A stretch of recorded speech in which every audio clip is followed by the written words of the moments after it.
வணக்கம். இது சமூக மீடியாவின் உலக செய்தி அறிக்கை. முதலில் தலைப்புச் செய்திகள். ஜூன் 17, 2026 அன்று அமெரிக்க அதிபர் டொனால்டு டிரம்ப் மற்றும் ஈரானிய அதிபர் மசூத் பெசக்கியான் இடையே கையெழுத்தான 14 அம்ச புரிந்துணர்வு ஒப்பந்தம் உலக நாடுகளால் ஒரு திருப்பு முனையாக பார்க்கப்பட்டது. 3 மாதங்களுக்கும் மேலாக நீடித்த தீவிர ராணுவ மோதல்கள், ஆயிரக்கணக்கான உயிரிழப்புகள் மற்றும் ஹார்முஸ் நீரிணையில் முடங்கிய உலகளாவிய வர்த்தகம் ஆகியவற்றுக்கு நடுவே இந்த ஒப்பந்தம் கொண்டுவரப்பட்டது. இருப்பினும் 60 நாட்கள் காலக்கெடு முடிவுக்கு வந்துள்ள நிலையில் ஒப்பந்தத்தின் எந்தவொரு முதன்மை இலக்கும் எட்டப்படவில்லை. அமெரிக்கா தனது பொருளாதார தடைகளையோ கடற்படை முற்றுகையோ விலக்கிக் கொள்ளாத நிலையில் ஈரானும் தனது அணுசக்தி மற்றும் பிராந்திய ராணுவ நகர்வுகளை கைவிட மறுத்துள்ளது. இந்த சூழலில் இந்த மோதல் மீண்டும் ஒரு முழு அளவிலான போராக மாறுமா அல்லது நிழல் யுத்தமாக தொடருமா என்ற கேள்வி எழுந்துள்ளது. அமெரிக்கா மற்றும் ஈரான் இடையிலான மோதல் என்பது இரு வேறுபட்ட போரியல் தத்துவங்களுக்கு இடையிலான மோதலாகும். அமெரிக்கா வழக்கமான ராணுவ வலிமை, நவீன தொழில்நுட்பம் மற்றும் வான்வழி மேலாதிக்க நம்பியிருக்கின்றது. ஈரான் அசமச்சீர் போரியல், ஏவுகணை தொழில்நுட்பம் மற்றும் பிராந்திய நிழல் பணிகளை நம்பியிருக்கின்றது. அமெரிக்கா தனது 5ஆம் தலைமுறை போர் விமானங்களான F-35, F-22 மற்றும் B-2 ஸ்டெல்த் குண்டுவீச்சு விமானங்களை மத்திய கிழக்கில் நிலைநிறுத்தியுள்ளது. பாரசீக வளைகுடா மற்றும் அரபிக்கடலில் விமானம் தாங்கி போர் கப்பல்கள் மூலம் ஈரானிய துறைமுகங்களை முற்றுகையிடும் திறன் அமெரிக்காவிடம் உள்ளது. ஈரானுவ தாக்குதலுக்கு இணையாக தடைகள் மூலம் ஈரானிய பொருளாதாரத்தை முடக்குவது அமெரிக்காவின் முதன்மை உத்தியாகும். ஈரான் தனது பக்தாத் போன்ற அதிவேக, ஒளி அதிவேக ஏவுகணைகள் மற்றும் ஷாகாத் தற்கொலை ட்ரோன்கள் மூலம் அமெரிக்க தளங்கள் மீது துல்லிய தாக்குதல் நடத்தும் திறனை பெற்றுள்ளது. உலக எண்ணெய் வர்த்தகத்தில் 20% கடந்து செல்லும் ஹார்முஸ் நீரிணையில் கடல் கன்னிவெடிகளை பரப்புவது மற்றும்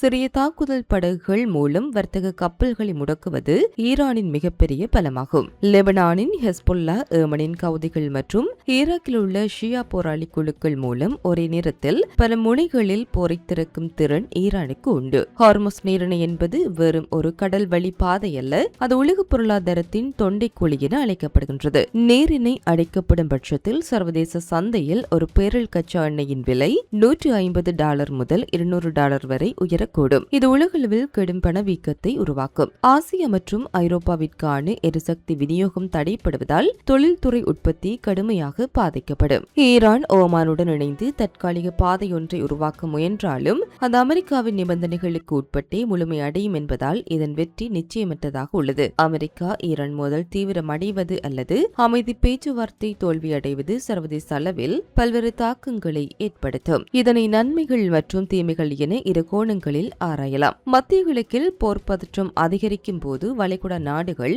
அமெரிக்காவிடமிருந்து அதிக அளவில் பாதுகாப்பு ஆயுதங்களை கொள்முதல் செய்யும். இது அமெரிக்க பாதுகாப்பு துறை நிறுவனங்களுக்கு லாபகரமாக அமையும். பாரசீக வளைகுடாவில் நிலவும் நிலையற்ற தன்மை, ஐரோப்பிய மற்றும் ஆசிய நாடுகளை புதுப்பிக்கத்தக்க ஆற்றல் மற்றும் ஹைட்ரஜன் எரிபொருள் நோக்கி விரைவாக நகர செய்யும். மத்திய கிழக்கு வழியிலான வர்த்தகம் ஆபத்தாக மாறும்போது இந்திய மத்திய கிழக்கு ஐரோப்பா பொருளாதார பாதை போன்ற மாற்று பாதைகளின் முக்கியத்துவம் அதிகரிக்கும். அமெரிக்காவின் அழுத்தங்களை மீறி செயல்படுவது ஈரான் தன்னை இஸ்லாமிய உலகில் அமெரிக்க எதிர்ப்பின் மையப்புள்ளியாக காட்டிக்கொள்ளவும் உள்நாட்டு தேசபக்தியை ஒருங்கிணைக்கவும் உதவுகின்றது.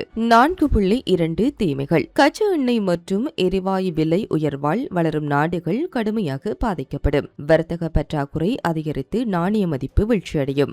லெபனான், சிரியா, ஈராக் மற்றும் ஈரானில் நடைபெறும் நேரடி மற்றும் மறைமுக தாக்குதல்களால் லட்சக்கணக்கான மக்கள் இடம்பெயர நேரிடும். இது ஐரோப்பிய நாடுகளுக்கு மீண்டும் ஒரு அகதிகள் நெருக்கடியை உருவாக்கும். ஒப்பந்தங்கள் முறியும் போது ஈரான் தனது அணுச்சரிவூட்டல் திட்டத்தை 90% அளவை எட்ட செய்து மிக விரைவாக அணு ஆயுதம் தயாரிக்கக்கூடும். இது சவுதி அரேபியா மற்றும் துருக்கி போன்ற நாடுகளையும் அணு ஆயுத போட்டியில் தள்ளும். ஹார்முஸ் நீரிணையில் எண்ணெய் தாங்கி கப்பல்கள் மீதான தாக்குதல்கள் மற்றும் கடல் கன்னிவெடிகள் வெடிப்பதால் பாரசீக வளைகுடாவின் கடல்சார் சுற்றுச்சூழல் அமைப்பு முற்றிலுமாக அழிந்து போகும் அபாயம் உள்ளது. அமெரிக்கா ஹார்முஸ் நீரிணையை வலுக்கட்டாயமாக கட்டுப்படுத்த முயன்றால் ஈரான் தனது அனைத்து ஏவுகணை படைகளையும் ஏவும். ஹெஸ்பொல்லா மற்றும் ஹவுதிகள் ஒரே நேரத்தில் தாக்குதல் நடத்துவார்கள். இது இஸ்ரேல், சவுதி அரேபியா ஆகிய நாடுகளையும் நாடுகளையும் போருக்குள் இழுக்கும். நேரடி போரை தவிர்த்து அமெரிக்கா தடைகளை தீவிரமாக்கும். ஈரான் கப்பல்கள் மீது மறைமுக தாக்குதல்களை நடத்தும். இரு தரப்பும் தாங்களே வெற்றி பெற்றதாக அறிவித்துக் கொள்ளும்.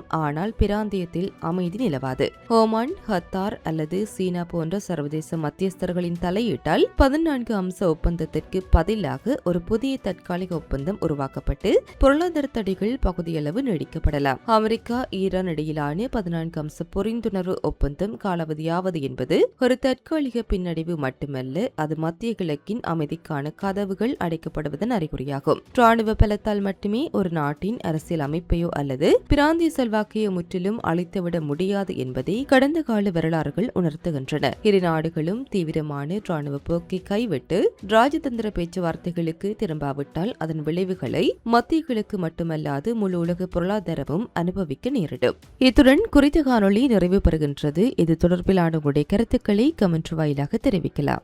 இது போன்ற பல செய்திகளை தெரிந்து கொள்ள நம்முடைய சமூக மீடியா யூடியூப் சேனலை சப்ஸ்கிரைப் செய்து அருகிலுள்ள பெல் பட்டனை கிளிக் செய்யுங்கள். மேலும் செய்திகளை உடனுக்குடன் தெரிந்து கொள்ள சமூகமீடியா.com என்ற இணையதளத்தின் வாயிலாக எங்களுடன் இணைந்திருங்கள்.